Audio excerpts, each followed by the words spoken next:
I'm a descendant of people that made those works. As an artist, they are part of my heritage. They are part of my upbringing. They are part of my DNA as an artist. And I reference them a lot. They give me energy to do what I do. And it's oftentimes quite sad to find them in some compromising conditions in some of these museums. Not everything though. I mean, there are some of them that actually without those works, the people of the world would not have known the amount of artistry that came out from that place, you know. So in that sense, it's a good thing that some of these works found themselves out, but those that were taken under duress, you know, those things that were looted, those that were not negotiated before they were taken, I think those ones are the ones that we're really like concerned about.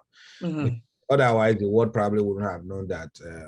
I'm sure I'm sure history has it that the first time some white people saw some of the amazing works that came out from that kingdom, they couldn't believe that they were being done. These works were being done by Black people, you understand, you know. So, and there are people that still hold that view today in the Western world, not expressing the fact that this couldn't have come from Africans or from Edo or from Benin bronze casters, just the fact that, oh, you know, so they probably were taught by other white people or things like that, you know. So, but how does it affect me?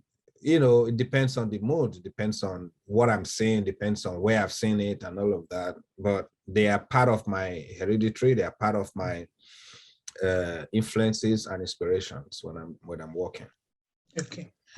Can you explain to us the work, how long it took you, how you put the work of Oba Ovonramwen together that you are now showcasing?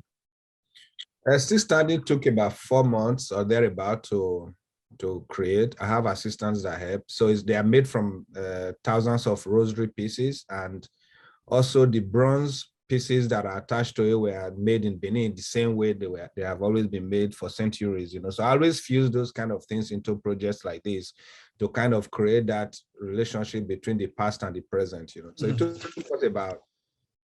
us about 4 months, yes, to work together. I have assistants that I work with in the studio that help me sew or stitch each rosary to a body of canvas, and the rhinestones are individually like placed on each of the Oba's sarong that he's wearing, you know. So kind of like to create that radiance for him, you know. So just the same way people that probably make the coral beaded dress and regalia that the Oba wears, you understand, you know. So it's not that much different from it, you know. So except that this is an artwork, and the one an Oba would wear is made from a coral beads.